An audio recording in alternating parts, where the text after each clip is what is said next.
Mrs. Quimby, wearing a dress instead of old slacks, had gone off on another mysterious errand. She promised not to be away long, and Beezus and Ramona promised to stay out of trouble while she was out. A promise easier for Beezus to keep than for Ramona. Beezus disappeared with a book into the room the girls shared. Ramona settled herself at the kitchen table with paper and crayons to draw a picture of the cat on the label of the can of Puss in Boots cat food. Ramona loved that jaunty-booted cat, so different from old Picky Picky, who spent most of his time napping on Beezus' bed. The house was quiet, and Ramona worked happily, humming a tune from a television commercial. She used a pencil to draw cat fur because she could draw finer lines with it than she could with a crayon.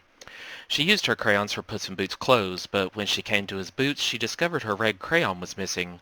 Most likely she had left it in her room. "Beezus, have you seen my red crayon?" The girls had made an agreement that Ramona could call her sister Beezus at home, but in public she had better remember to call her Beatrice or look out. Uh-huh. Without looking up from her book, Beezus waved her hand in the direction of Ramona's bed. Peace between the sisters could not last. Ramona saw the broken remains of her red crayon laying in the middle of her bed. "Who broke my crayon?" she demanded. "You shouldn't leave your crayon on other people's beds where it can get sat on." Beezus did not even bother to look up from her book. Ramona found this answer most annoying. "You should look where you sit," she said, "and you don't have to be so bossy." "This is my bed." Beezus glanced at her sister. "You have your own half of the room." "I don't have any place to put anything." "Phew," said Beezus. "You're just careless and messy." Ramona was indignant. "I am not careless and messy." Picky Picky woke up, leaped from Beezus' bed, and departed, tail held straight. Picky Picky often made it plain he did not care for Ramona. "Yes, you are," said Beezus. "You don't hang up your clothes, and you leave your toys all over." "Just because the clothes bar is easy for you to reach," said Ramona, "and you think you're too big for toys." To show her sister that she did pick up her things, she laid the pieces of her broken crayon in her drawer on top of her underwear. She had lost interest in crayoning.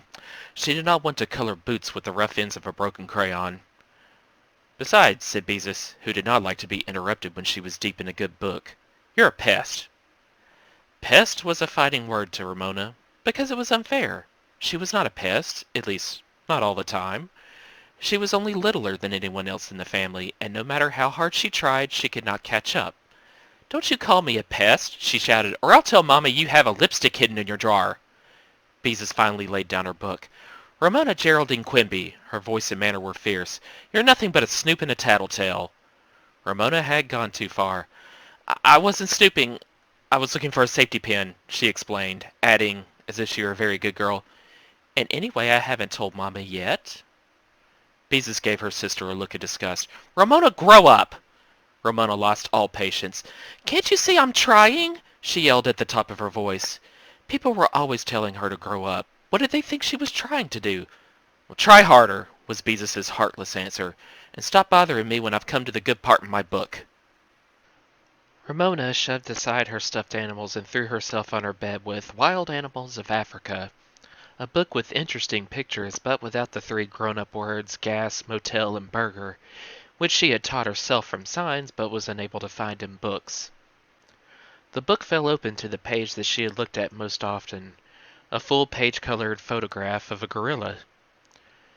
Ramona stared briefly and intensely at the gorilla, taking in his mighty body covered with blue-black hair, his tiny eyes, the dark caves of his nostrils, his long and powerful arms with hands like leather that hung almost to the ground. With a satisfying shiver, Ramona slammed the book shut. She wouldn't want to meet that old gorilla coming down the street or swinging through the trees of the park. She let the book fall open again. The gorilla was still there, staring out of the page with fierce little eyes. Ramona slammed the gorilla in again. When Ramona was bored, she enjoyed scaring herself. "Ramona, do you have to keep slamming that book?" asked Beezus. Ramona slammed the book a few more times to show her sister that she could slam the book all she wanted to. "Pest," said Beezus, to show Ramona she could call her a pest if she wanted to.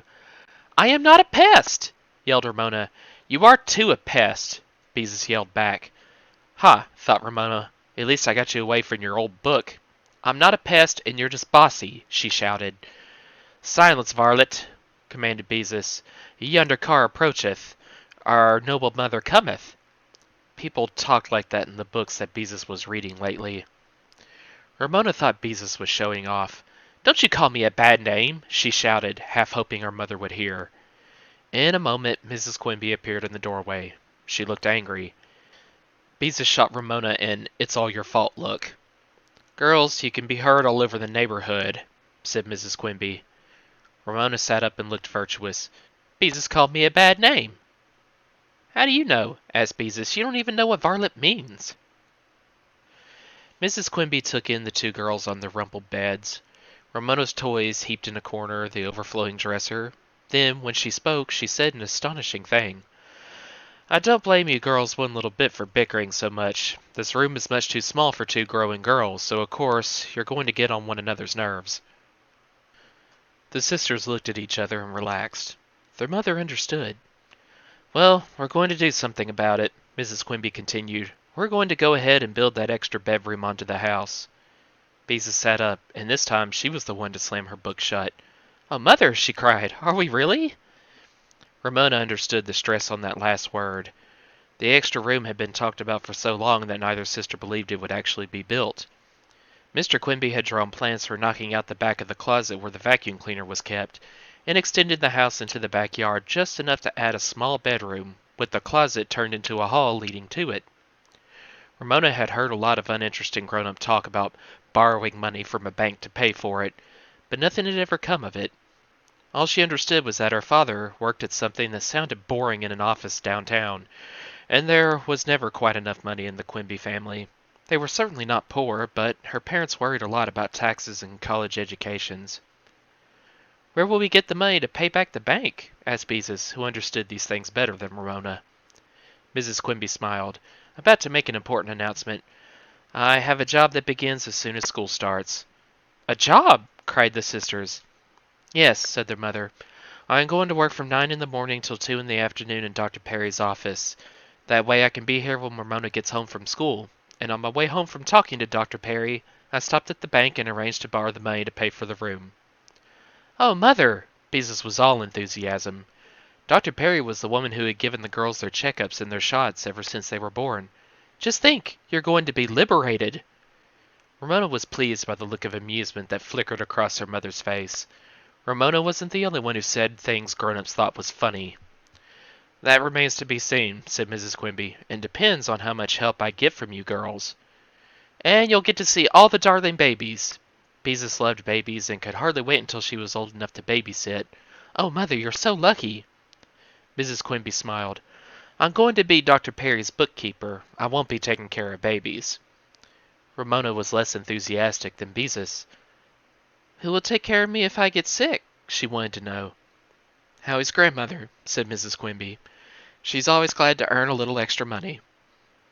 Ramona, who knew all about Howie's grandmother, made up her mind to stay well.